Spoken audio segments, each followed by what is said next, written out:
Bueno, hoy es la segunda y última sesión. Tengo que deciros que las sesiones están siendo grabadas y emitidas en streaming, con lo cual hay gente que nos está siguiendo desde su lugar de trabajo, que eso está muy bien. Hoy tenemos los estudios de caso, que yo creo que va a ser una información súper interesante. Ayer, en varias ocasiones, las ponentes se refirieron a que en el estudio de caso veríamos más claramente muchas de las cosas de las que se apuntaron ayer. Y después de los 3 estudios de caso, la idea es tener una mesa redonda con las 3 ponentes, que estará moderada por Isabel Barro, que es la directora del Servicio de Informática y Comunicaciones de mi universidad, porque yo tengo que marcharme ahora, tengo que ir a Toledo, que tengo una presentación. Y por eso os sugiero que dejemos mejor las preguntas para esa mesa redonda y después ya se clausurarán las jornadas. Yo creo que ha sido una jornada muy interesante. En la clausura comentaremos un poquito la impresión general y, bueno, pues yo quiero aprovechar para despedirme de vosotros, agradeceros mucho vuestra participación. Quiero agradecer especialmente a la Politécnica su altísima colaboración, que nos ha brindado esta sede tan cómoda, que yo creo que es una sala fantástica, en donde hemos estado todos muy bien, ¿no? Muy cómodos. Y, bueno, y todos los demás servicios. La idea del restaurante, que fue magnífica, María, estuvo muy bien. Y quiero agradecer muy especialmente a mi equipo, que ha trabajado muchísimo, especialmente a Maite Ramos, que ha sido quien ha coordinado toda la faena, así que os pido un aplauso para ellos.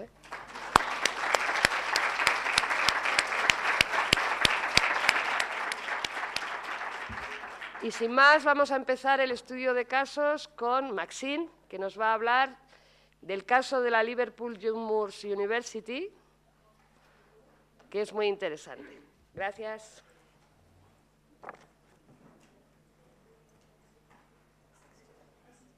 Yes, I can open it. That's Margaret's. Oh, yes, thank you.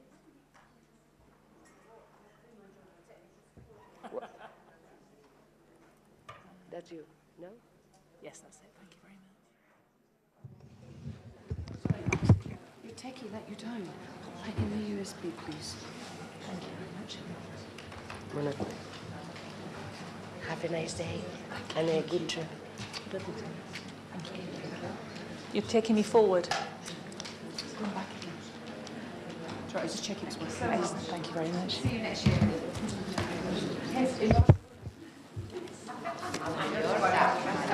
Mallorca, yes.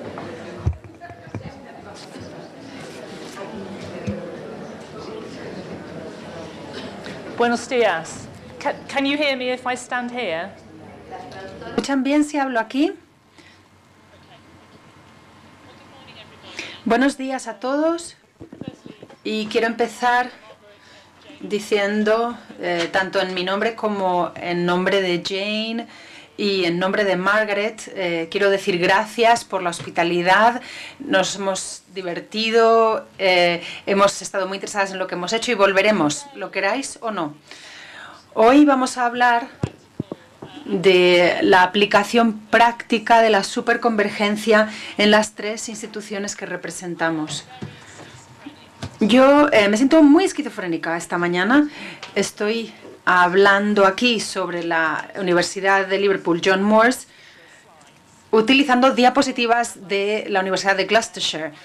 Como ya he dicho, me mudé. Digamos, en diciembre me fui de la Universidad John Moores de Liverpool y empecé a trabajar en Gloucestershire en enero. Por lo tanto, sentía que tenía que representar a mi nueva organización, que no cuenta con superconvergencia por ahora. Esta mañana voy a hablar del motivo por el que introdujimos la superconvergencia en la Universidad John Moores de Liverpool, cómo lo hicimos, cómo estructuramos este cambio, este proceso. Liverpool John Moores es una antigua politécnica situada en Liverpool, hogar de los Beatles. Cuenta con aproximadamente 24.000 alumnos y tiene 3 campuses. 2 de ellos están en el centro de la ciudad y uno se encuentra en las afueras, aproximadamente 5 millas al sur de la ciudad. Brian May es el rector honorario y es el antiguo bajista de Queen. Y bueno, esto es todo lo que podemos decir en cuanto a fama. Sí, sí, de verdad, era el bajista de Queen.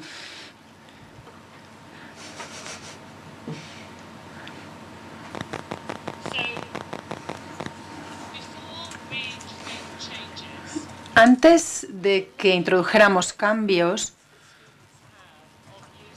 comenzamos a estudiar la experiencia de los alumnos a la hora de utilizar servicios administrativos. Así que estábamos hablando de la administración, digamos la ficha del alumno, matricularse, los resultados académicos. Esas eran las cosas que preocupaban a la universidad.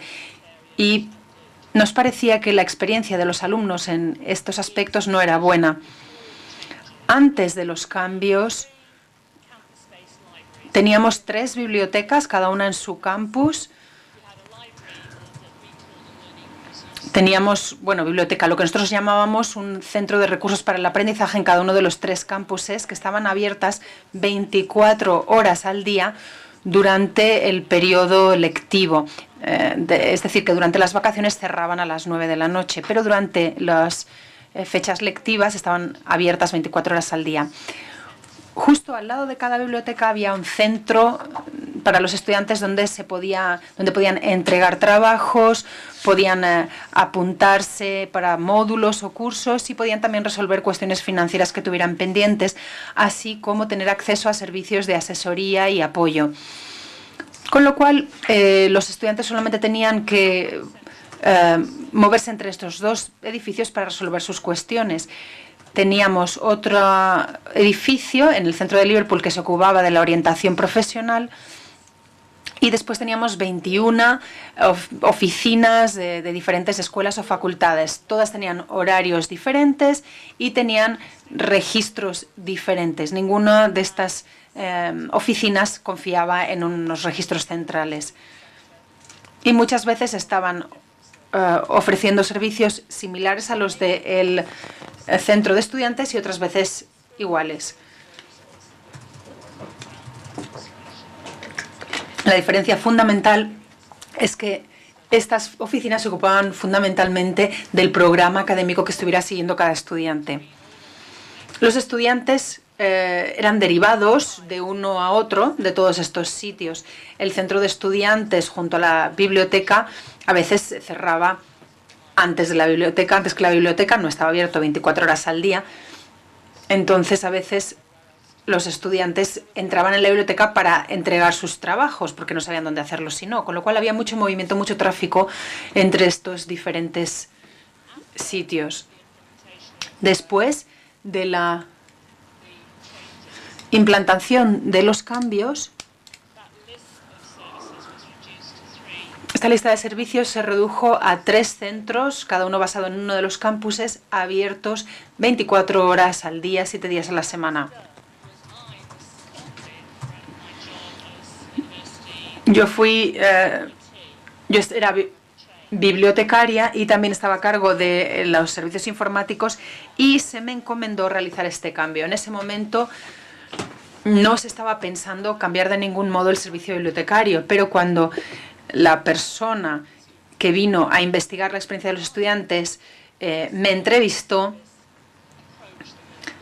le gustó mucho el enfoque que tenía la biblioteca en cuanto al servicio al cliente, le gustó el horario y le gustó el edificio. Así que enseguida nos convertimos en una parte central de toda la aplicación del cambio, que la verdad yo apoyaba y puede que fuera eso lo que le animara a tomar esa decisión. ¿Cómo se realizó el cambio entonces? Cerramos todas las oficinas de escuelas y facultades a los alumnos seguían existiendo las oficinas, pero echamos el cierre. Los alumnos ya no podían dirigirse a estas oficinas para conseguir un apoyo a nivel diario. Ya se pueden imaginar que esto no consiguió una reacción positiva. Cerramos los centros de estudiantes que estaban junto a las bibliotecas y toda la gente que trabajaba ahí los llevamos a la parte de atrás, digamos, a la parte administrativa, para crear más espacio. No teníamos muchos fondos, pero a mí me parecía, yo había estado defendiendo que se remodelara una de las bibliotecas. Ese dinero no se utilizó para eso, sino para cambiar la planta baja de cada uno de los centros de recursos de aprendizaje, para que se representara, se viera de manera visible los cambios que se estaban implementando. En la biblioteca en la que yo estaba había tenía una escalera de caracol enorme en el medio. Nos deshicimos de ella para que tuviéramos muchísimo más espacio. Fue un cambio muy radical en la manera en que presentábamos nuestros servicios a los estudiantes. Trasladamos a 15 personas de las oficinas que habíamos cerrado a este departamento nuevo, y esto desde luego que tampoco fue una medida popular.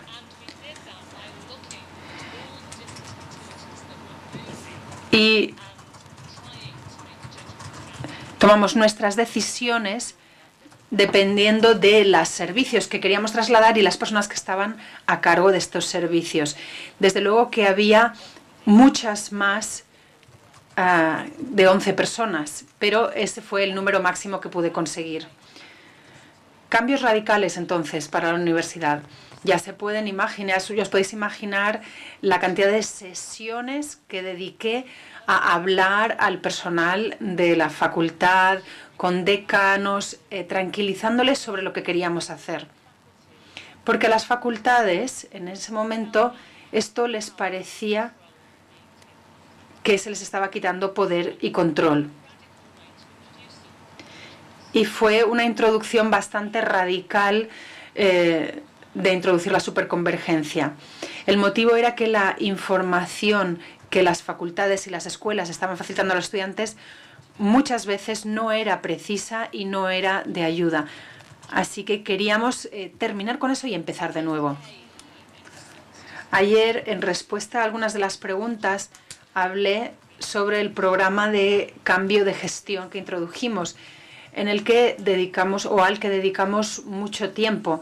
Estuvimos trabajando con el personal para ayudarles a comprender lo que estaba sucediendo. Estuvimos trabajando también con el personal de la facultad que fue trasladado para que pudieran comprender en qué consistía este nuevo centro. Dedicamos también mucho tiempo a hablar de las pausas, las pausas de la comida, etcétera, las maneras de trabajar, porque cada uno venía de un sitio y tenía unas costumbres diferentes. Por ejemplo, los bibliotecarios nunca comían o bebían mientras estaban prestando un servicio. En cambio, las personas que estaban en las oficinas no tenían otro sitio a donde ir, con lo cual comían y bebían café allí, en la ventanilla, con lo cual había una cultura diferente. El personal de administración quería continuar con sus costumbres de manera similar. Como estábamos creando un departamento tan grande que ofrecía tantos servicios, queríamos que todo el mundo llevara una camiseta o algo que les identificara. El personaje de la biblioteca ya no tenía un mostrador, estaban caminando por todo el piso, dando ayuda a los estudiantes, de manera que era importante que fueran reconocibles, ya no tenían un mostrador que les identificaran. Así que buscamos diferentes posibilidades, camisetas o camisas, pero que todas tuvieran un color similar y con el mismo logotipo. Al personal, por supuesto que esto, bueno, les encantó el tener que ponerse un uniforme. Las reacciones fueron maravillosas. Pero bueno, los estudiantes podían identificar a estas personas, con lo cual estábamos satisfechos de haber tomado esa decisión. Tuvimos que renovar estas camisas 8 meses después. Yo me niego a llamarlos uniformes, y lo hicimos. A la gente no le gustaba lo que habíamos elegido, así que lo cambiamos. Los reunimos en un grupo, ellos mismos diseñaron su propia camisa o camiseta, y aunque fue un poco ridículo, fue necesario para que pudieran aceptar esta medida. Sé que somos todos bibliotecarios, pero creo que es importante comprender la información relacionada con la administración de los temas de los estudiantes. Así fue como describí lo que hacíamos a las facultades. Los principios clave son que cualquier actividad que tenga que ver directamente con el estudiante iba a tener lugar en las áreas de estudiantes, que eran las plantas bajas de las bibliotecas. Las oficinas de las facultades se cerraban, ya no estaban disponibles para ningún trámite. Y algo importante fue la entrega de trabajos. La norma siempre había sido que los trabajos se tenían que entregar en los centros de los campus, y a veces iban a las facultades y lo hacían. Esto no parece importante, pero es que las oficinas de las facultades no seguían las normativas centrales, no sellaban, no tenían un registro de que se hubiera entregado ese trabajo, con lo cual había caos. Cuando cerramos estas oficinas, lo que dijimos fue: todas estas cosas van a suceder en los centros de estudiantes, nada más. Si un estudiante necesita ayuda académica, ayuda especializada, por supuesto que va a haber gente en las facultades que estarían disponibles para ayudarles, pero no para estas tareas administrativas. Queríamos reducir la duplicación de tareas y queríamos asegurarnos que los datos que se registraban fueran precisos. A la izquierda tenemos las actividades que se realizaban en las zonas de estudiantes. Por ejemplo, las inscripciones, cuestiones financieras, ayuda, por ejemplo, con cuestiones fiscales, entrega de trabajos, preguntas generales sobre el curso, salir de un curso, dejar un curso, y cualquier tipo de relación con las facultades del centro. En las oficinas de la facultad, donde seguía habiendo personal, aunque no estuvieran abiertas a los estudiantes, todo el trabajo tenía que ver con el personal docente, sobre cómo se organizaba un programa. Así que también mantener los patrones de estudio, administrar los horarios, administrar exámenes, registrar las notas, los resultados de exámenes,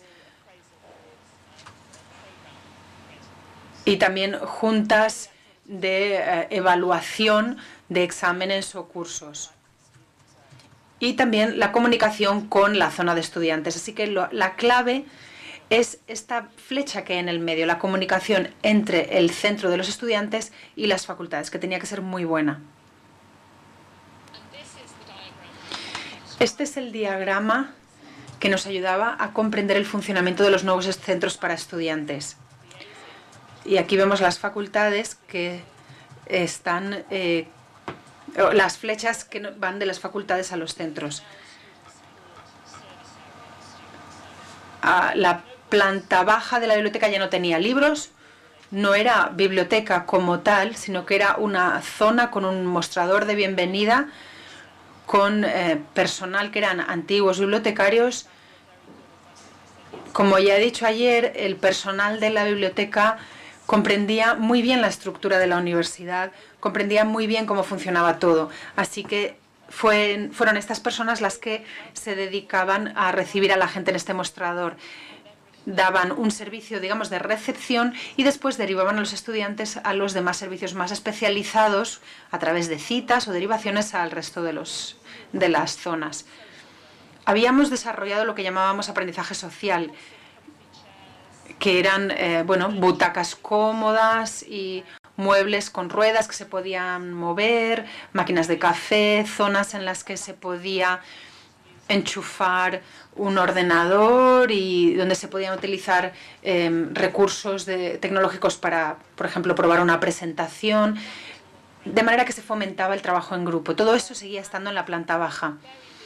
Además, teníamos un mostrador en donde se realizaban todas las transacciones de los estudiantes. El servicio de biblioteca se había convertido en un autoservicio varios años antes, así que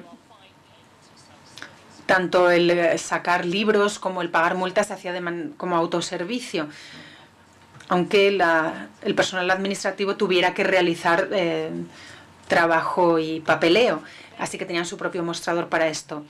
Desde luego que esto supone una zona muy viva y muy activa. En los otros pisos de las bibliotecas estaban los especialistas. Por ejemplo, especialistas en profesionales, en orientación profesional. Los estudiantes entonces podían citarse con uno de estos asesores profesionales. También había servicio de asesoría personal. Hay otro edificio en la universidad. Sí, estamos hablando de cuestiones, digamos, muy delicadas y los estudiantes no quieren que nadie les vea que van a ver a un asesor. El personal bibliotecario se habían convertido en especialistas. Antes, al principio teníamos un sistema de citas, pero después el personal empezó a pedir un mostrador en el primer piso para utilizar en los momentos en los que hubiera más gente. Intentaron colocarlo en el piso, la planta bajo, pero normalmente las preguntas eran ¿dónde están los servicios? ¿Cuándo cerráis? No eran las preguntas para las que queríamos o a las que queríamos dedicar un mostrador. Y además, por supuesto, libros o recursos impresos, tecnologías de la información. Esto siempre había estado presente en la biblioteca desde que nos habíamos convertido en un centro de recursos de aprendizaje convergente. Una de nuestras prioridades siempre fue el dar espacio, dar habitaciones en las que los estudiantes se pudieran reunir en grupos de 6 o 12 para poder trabajar en equipo. 2 de las bibliotecas eran muy grandes y pudimos seguir este modelo tal cual. Pero la biblioteca que está fuera de la ciudad solamente da apoyo a 2.500 estudiantes, así que no podíamos hacer una división tan clara entre lo que sucedía en la planta baja y en la primera planta. Aún así, el método de trabajo era bastante parecido. Desde mi punto de vista, ¿qué cosas funcionaron? Para empezar, los estudiantes no necesitaban comprender la estructura de la organización. Sabían que cualquier cuestión no académica se podía solucionar en uno de estos edificios. Podían entrar y decir, bueno, ¿dónde tengo que entregar mi ensayo? ¿O cómo puedo conseguir ayuda antes de escribir mi ensayo? Todo se podía hacer en ese edificio y estaría abierto continuamente, no importa a qué hora quisieran ayuda. Por supuesto que no va a ser la misma persona la que está ahí a las 3 de la tarde o a las 3 de la mañana, pero muchos de los servicios eran virtuales, hay mucho autoservicio, así que eso no suponía un gran problema. Los estudiantes no tenían que pasearse entre muchos edificios diferentes. Cuando un estudiante tiene una pregunta, no necesariamente va a ser respondida por un especialista, va a necesitar la colaboración de varios especialistas. De esta manera, todo esto sucedería en un mismo edificio y se hacía más rápidamente. El personal empezó a comprender todas las áreas diferentes de trabajo. Hay un concepto que es el punto de fallo único. Y eso quiere decir que si hay un departamento que no comprende cómo funciona otro departamento, este único punto de fallo puede generar un fallo general. Pero esto lo evitábamos porque al estar todos juntos el personal empezaba a comprender mejor cómo funcionaban los demás. Después de un año se hizo una revisión y pedimos al personal que grabaran unos vídeos para decir cómo había ido el año. Y mostramos estos vídeos en una de nuestras sesiones de entrenamiento del personal, de formación. me interesó descubrir que la mayor parte del personal tenía curiosidad por aprender qué hacía el resto del personal.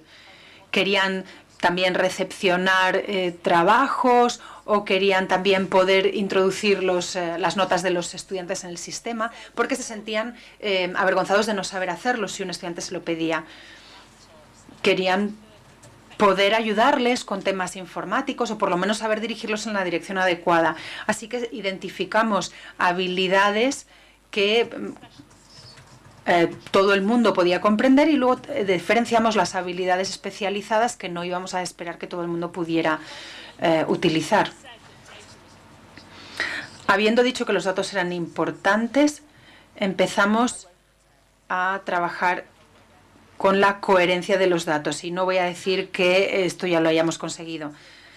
Y también hemos introducido el concepto de coherencia en el servicio al cliente. Por supuesto, todos con este maravilloso uniforme. ¿Cuáles fueron los desafíos?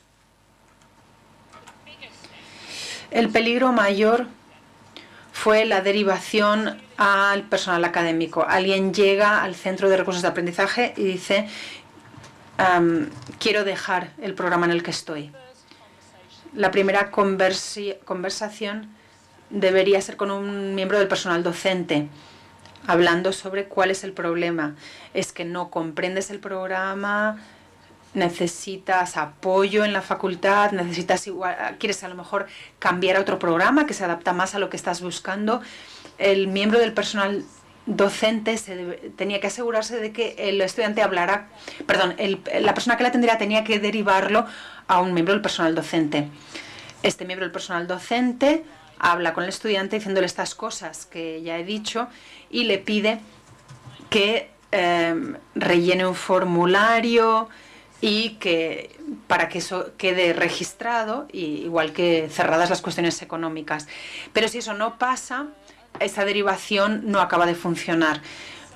El personal docente estaban preocupados, y esto es normal, porque los estudiantes volvían, como si dijéramos, al océano y no acababan de terminar el proceso. Y querían que ellos mismos pudieran ver ahí que se registraba la decisión del alumno.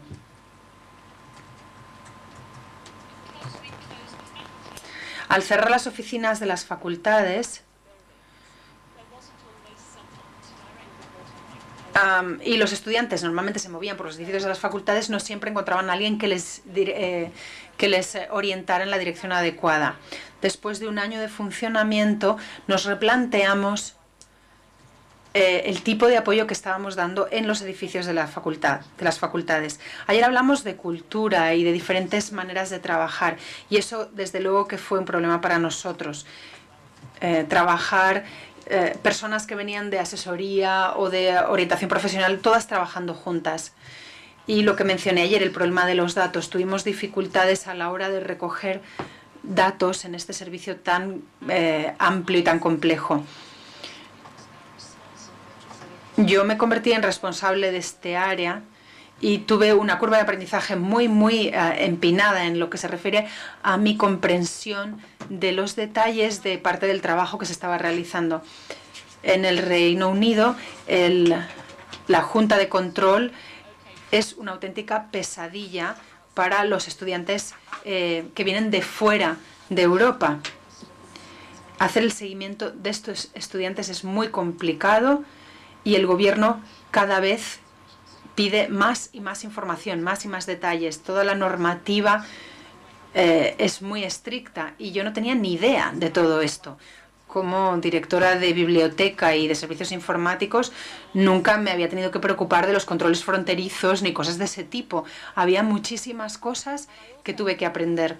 Y tuve que aprender también cómo gestionar a personas que venían de entornos muy diferentes, porque tenían una manera muy diferente de hacer su trabajo. Ayer se me preguntó sobre la evaluación y es cierto que es muy difícil evaluar. Estoy de acuerdo con Jane en que no es fácil establecer conexiones causales entre la introducción de ese tipo de cambios y unos niveles más altos de retención de estudiantes. Pero sí que es cierto que los niveles de satisfacción entre los estudiantes aumentaron. E incluso antes de que esto sucediera, la biblioteca estaba recibiendo devoluciones de altos niveles de satisfacción. El primer año tuvimos aproximadamente 1.350.000 visitas, que fueron menos que el año anterior. Había un descenso del 5%. Pero el recuento de personas que visitaban la biblioteca subió a un 12%. Es decir, había menos derivaciones. Las personas entraban y no salían de allí. Había muchísima actividad y eso era justamente lo que queríamos. No queríamos que los estudiantes estuvieran paseando por el campus de un lado a otro buscando ayuda, sino que pudieran encontrar todo lo que necesitaban en un mismo sitio. El año siguiente subió en un 40%, lo cual me dejó atónita. Y esto supuso un gran desafío para los edificios que tenían dificultades para poder albergar o gestionar esta cantidad de gente. Alcanzábamos la ocupación máxima de los edificios muy rápidamente. Lo contábamos por la utilización de los recursos informáticos, que casi siempre estaban al 90 o 100%. Ayer dije que ahorramos un 10% en personal, pero no, fue un 11%, me equivoqué. No era este el objetivo, sino que simplemente al reorganizarnos nos dimos cuenta de que habíamos estado malgastando nuestros recursos. Llevamos a cabo un sondeo aleatorio y el 98% de los estudiantes dijeron que estaban satisfechos o muy satisfechos con este servicio centralizado. Pedimos que escribieran comentarios sobre lo que estaba sucediendo. Algunos dijeron que era alucinante, en sus propias palabras. Y me interesan los de abajo. Decían, me puedo pasar todo el día trabajando en el centro de recursos y me puedo quedar ahí todo el día. El último, me pregunto si es un profesor, porque está muy bien escrito. La experiencia de los estudiantes realmente ha mejorado como resultado de que todos los servicios que tienen que ver con el estudiante estén bajo un mismo techo y que el personal esté ahí y puedan apoyar a los estudiantes haciendo uso de los servicios de una manera excelente. A mí personalmente este comentario no me gustó porque no me parecía honesto o real, era un poco rebuscado.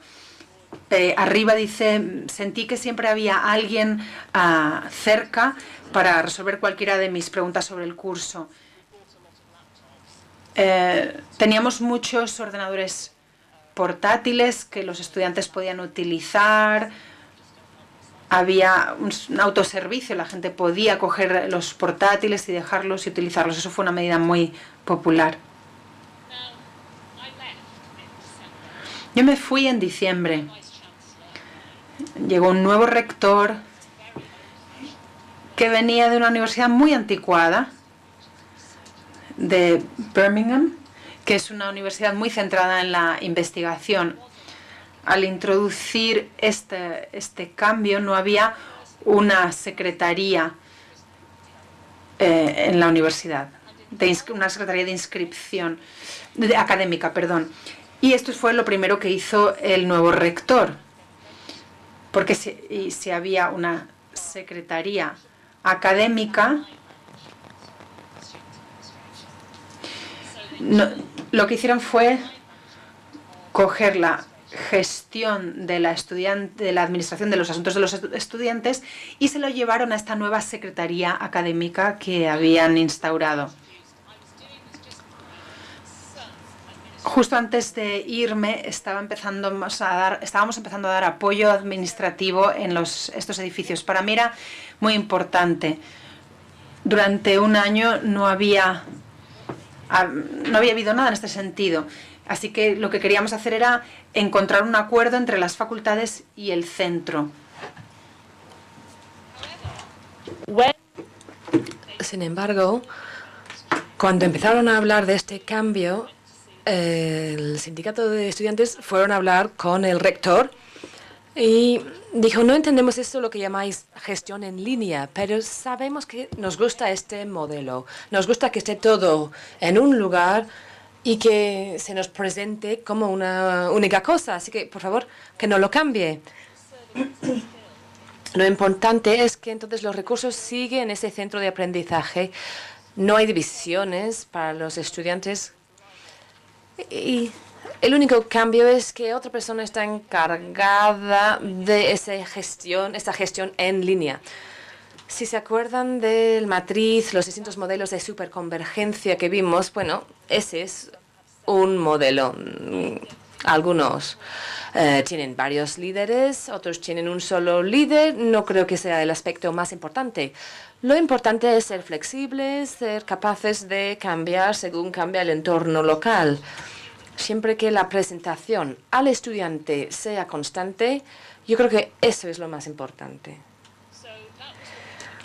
Esto es lo que hicimos en la Universidad de John Moores. Yo creo que ahora Margaret va a hablar de la puesta en marcha del proyecto en Cumbria. Estaré encantada de hablar, de responder a preguntas después de la pausa de café más tarde. Gracias. Thank you.